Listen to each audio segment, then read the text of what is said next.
नमस्कार दोस्तों, मैं आपका दोस्त अर्नब आपके लिए एक नई वीडियो लेकर आया हूँ।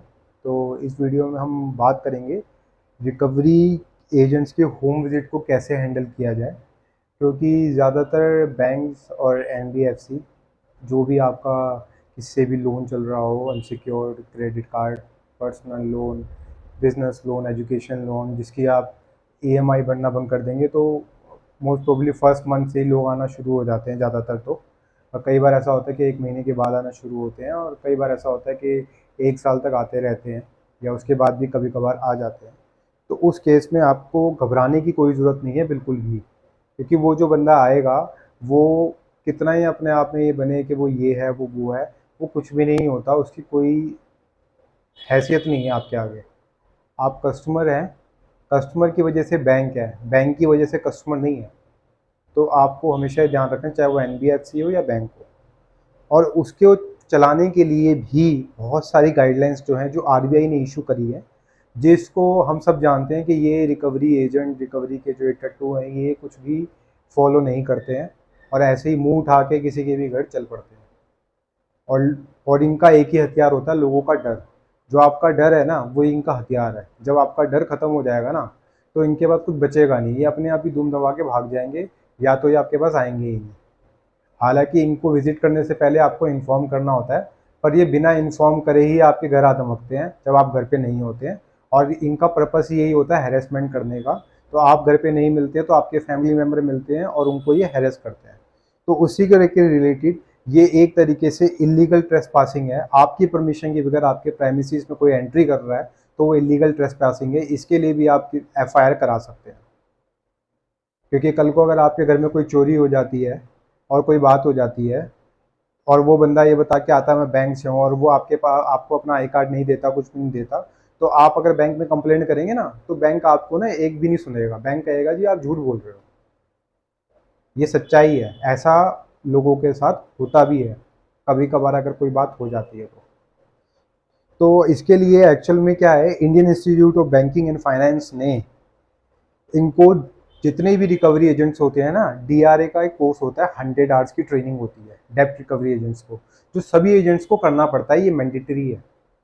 पर कई बहुत ही बढ़िया बढ़िया एजेंसी वाले क्या करते हैं, ये ना खुद लेते हैं इंटरव्यू, और डीआरए तो पूछते ही नहीं है कई बार कि भाई ये बंदा तो कर देगा टारगेट पूरा, डीआरए की क्या जरूरत है, डीआरए से क्या होगा। डीआरए कस्टमर को कहाँ ही पता होता है, कस्टमर को राइट्स का पता ही कहाँ है, तभी तो इनकी दुकान चल रही है। जब सब कस्टमर को राइट का पता लग जाएगा, तो बंदा जो है ना, इनको तो एक भी पैसा नहीं देगा और इनको मारेगा डंडे और भगा देगा घर से अपने। ठीक है। तो आप सबसे पहले क्या करना है, आपको ये पूछना है कि भाई साहब डीआरए आपने करा है कि नहीं करा है, क्योंकि ये भी पूछना आपका हक है। आपके घर पे कोई भी मुंह उठा के नहीं आ सकता, कि कोई भी मुंह उठा के चलता बनेगा जी चलो फलाना के घर चलते हैं, कि इसने तो पैसे नहीं भरे हैं, चलो इसके घर चलते हैं। अबे मैंने क्या तेरे तेरे से लिए थे क्या पैसे जो तू मेरे घर पे मुंह उठा के चला आएगा। आप ये उससे पूछ सकते हैं, और बिल्कुल पूछिए, और उससे पूछिए कि उसने डीआरए करा है कि नहीं करा है। और उसके साथ साथ आप ये तो पूछेंगे उससे, बोले कि भाई लाइसेंस है कि नहीं है तेरे पास। उसके बाद आप उससे पूछिए कि भाई साहब आपके पास आई कार्ड है कि नहीं है। 99% ये जो सारे रिकवरी एजेंट्स होते हैं, ये चवन्नी छाप होते हैं, इनके पास आई कार्ड ही नहीं होता भाई साहब। ये आपके घर पे ऐसे ही मुंह उठा के चले आते हैं, और जब आप मांगो तो डिजिटल आई कार्ड दिखा रहे होते हैं। डिजिटल आई कार्ड तो यार हम बना लें 100 बैठ के घर पे। डिजिटल दुनिया में डिजिटल आई कार्ड तो 100 बन जाएंगे, कोई भी किसी की भी फोटो लगा लेगा, बाद में पता लगेगा जी ये तो वो बंदा ही नहीं है। फिर उसके ऊपर इनसे ऑथराइजेशन लेटर मांगो, ऑथराइजेशन लेटर भी नहीं किसी के पास होता। अब ऑथराइजेशन लेटर एक प्रूफ है।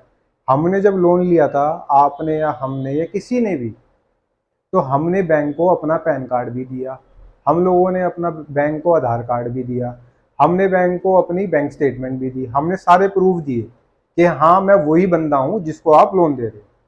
तो वैसे ही जब कोई आपके पास आएगा तो उसको भी तो सारे प्रूफ देने पड़ेंगे। ये तो आपका कानूनी हक है, ये आरबीआई ने गाइडलाइंस जारी कर रखी है कि उसको भी सारे एविडेंस देने पड़ेंगे कि उसको बैंक ने थर्ड पार्टी एजेंसी को ऑथराइज कराया और ये उसका ऑथराइज बंदा है। और वो कैसे पता लगेगा, ऑथराइजेशन लेटर में। ऑथराइजेशन लेटर में बकायदा लिखा हुआ होना चाहिए कि ये फलानी एजेंसी का बंदा आपके घर आ सकता है और ये इसका नाम है, और वही उसी नाम का उसके पास आई कार्ड होना चाहिए। अगर उसके पास नहीं है तो वो आपसे बात नहीं कर सकता। अगर वो आपके साथ फालतू बोल रहा है, मिसबिहेव कर रहा है, तो भाई साहब उसको पकड़ के ना थाने ले जाओ। और फिर ना वो ये जो जितनी भी हेकड़ी है ना उसकी, ये सारी निकल जाएगी।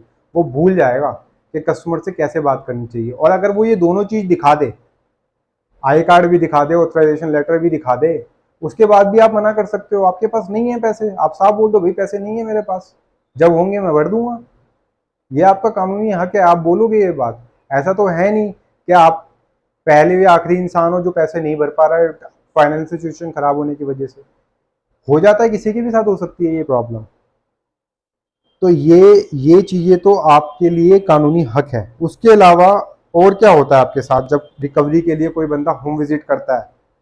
आपसे ऊंची आवाज में बात करना शुरू कर देंगे, आपके अड़ोसी पड़ोसी से पूछताछ करना शुरू कर देंगे, जैसे अपनी बहन की बेटी भी आनी हो आपके घर पे, ऐसे पूछताछ करेंगे आपके बारे में जैसे भैया आपके घर में उनको रिश्ता करना हो। इतनी पूछताछ तो मैं सोचता हूँ कि लड़के वाले भी लड़की वाले भी नहीं करते होंगे जितनी पूछताछ ये अड़ोसी पड़ोसी से कर जाते हैं।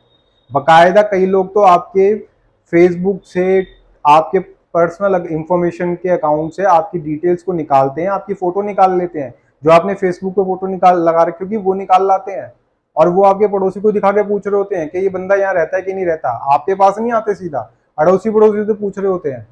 ऐसे तो काम है इनके। अब बताओ, कस्टमर की प्राइवेसी का एक्ट कहाँ रह गया? कस्टमर की प्राइवेसी तो इन्होंने कर दी खत्म, बिल्कुल फिनिश कर दी। उसकी पर्सनल इंफॉर्मेशन 10 लोगों को बांट दी बकायदा बोल के कि भैया इस फलाना बंदे ने पैसे नहीं भरे, जैसे उसने अपनी जेब से पैसे दिए थे। ये तो इनके काम है। ठीक है, उसके बाद आपको क्या करना है? आपके पास कोई अगर पहुंच जाए बंदा, उसके सबसे पहले तो आप कैमरा ऑन कर लीजिए। भाई साहब कैमरा ऑन करते ही ना इनकी सिट्टी पिट्टी गुम हो जाते हैं। इनको पता है कि ये कर रहे हैं गलत काम, या फिर ये कोई करने वाले हैं गलत काम, इसलिए इनकी हो जाएगी सिट्टी पिट्टी गुम कि भैया ये तो इस बंदे ने कैमरा खोल लिया है, ये तो मेरे को कुछ ना कुछ मेरे साथ करेगा अगर मैंने कोई गलत हरकत करी, या फिर मैं इसको आई कार्ड और ऑथराइजेशन लेटर नहीं दिखा पाया तो। ठीक है, उसके बाद क्या करता है इनके साथ, क्या करते हैं कस्टमर पे मेंटली प्रेशर क्रिएट करने के लिए कभी कभार एक या दो आते हैं, वरना कई बार तो देखा गया है बड़ा अमाउंट हो तो भाई साहब ये फोच लेके भी पहुंच जाते हैं। ये लोग 6 7 8 बंदे 9 बंदे भी आ जाते हैं, और कस्टमर घबरा जाता है। ऑब्वियस सी बात है, अगर हमारे घर के दरवाजे पे 9 10 बंदे खड़े हो जाएंगे आके, तो हम भी घबरा जाएंगे। आपको ऐसी सिचुएशन में गेट खोलने की कोई जरूरत नहीं है। आप सीधा मिलाई, आप उससे पूछिए जी आप कौन है, किससे मिलना है, और उसके बाद आप सीधा 100 नंबर पे फोन मिला दीजिए। भाई साहब 8 10 लोग किसी बैंक ने नहीं कहा कि आपके घर आएंगे। पहली बात तो ये, 8 10 लोग आने का मतलब क्या है आपके घर पे? और अगर 2 लोग भी आ रहे हैं तो भाई साहब उनका आई कार्ड चेक कीजिए, 2 3 हो 4 हो, आप पहले उनका आई कार्ड चेक कीजिए, और जिसके पास आई कार्ड नहीं है उसको बाहर निकाल दीजिए। उसको कहिए भाई तू क्यों आ रहा है यहाँ पे, लंगर लग रहा है जो तू खाने आया है यहाँ पे। उसको सीधा बाहर कीजिए, बाहर का रास्ता दिखाइए। उसके बाद आपको ऊपर प्रेशराइज करने की कोशिश कर रहे हैं उसको, तो फिर आप बताइए उसको कि भैया पैसे नहीं है, ये मेरे राइट्स हैं, मेरे पास पैसे नहीं है तो कोई मुझे फांसी तो नहीं चढ़ा सकता ना, सिविल का मैटर है। आपको अगर लगता है मैं झूठ कर रहा हूँ, आप सिविल का मैटर है, आप सिविल का केस कर लीजिए मेरे ऊपर, मैं कोर्ट में देख लूंगा। फिर यही बात है, और क्या, इससे ज्यादा और क्या होगा? फिर उसके बाद क्या करेंगे भाई साहब, उससे भी बात नहीं बनती है तो प्रेशराइज करने के लिए ये आपके नाम पे फेक नोटिस ले आते हैं, जो इन्होंने अपने खुद के घर में छापे होंगे।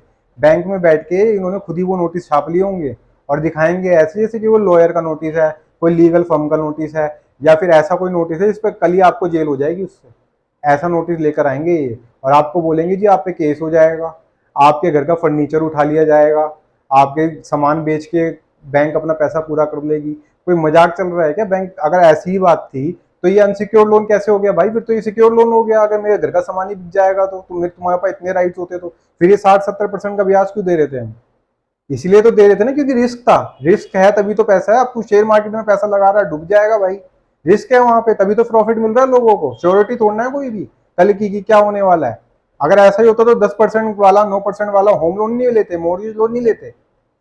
तो ये सब बकवास बातें हैं। आपको अगर कोई ऐसा नोटिस दे ना तो उसके मुंह पे ही फाड़ दीजिएगा। उस नोटिस की कोई वैल्यू नहीं है कि 420 का केस है, ये है वो है, ऐसा कुछ नहीं होता भाई साहब। ये सिर्फ डराने के तरीके हैं। तो इन लोगों से बिल्कुल भी डरे घबराए नहीं, और इन लोगों को आप इन लोगों की ही भाषा में समझा दें अच्छे से। और इलीगल ट्रेसपासिंग या डिफेमेशन कोई करता है तो आप उसकी वीडियो बनाए बकायदा, और पुलिस को दिखा के उसके ऊपर एफआईआर भी करा सकते हैं आप। ये आपके कानूनी हक है। जो ये लोग आपके डर का फायदा उठाते हैं, बिल्कुल भी डरे मत, घबराए मत, और ऐसे ही आप मेरी वीडियो को देखते रहिए ताकि मैं आप लोगों को आगे और गाइड करता रहूं, बताता रहूं, समझाता रहूं। आपके पास अगर प्रेशर आता है तो आप सेटलमेंट कराइए, पर सेटलमेंट भी ज़्यादा अमाउंट पे कराने की ज़रूरत नहीं है, क्योंकि आप बैंक के अगर 100 रुपये भी नहीं देंगे तो भी वो सेटलमेंट ही जाएगा। तो आप कोशिश कीजिए, वेट कीजिए और कम से कम में सेटलमेंट कराइए। 15 से 25% के बीच में बहुत आराम से सेटलमेंट हो जाता है ज़्यादातर सभी का। उसके लिए भी मैं आपके लिए वीडियो बनाऊंगा आगे। तो आप मेरे चैनल को लाइक कीजिए, सब्सक्राइब कीजिए और शेयर कीजिए जिन लोगों को ज़रूरत है इसकी।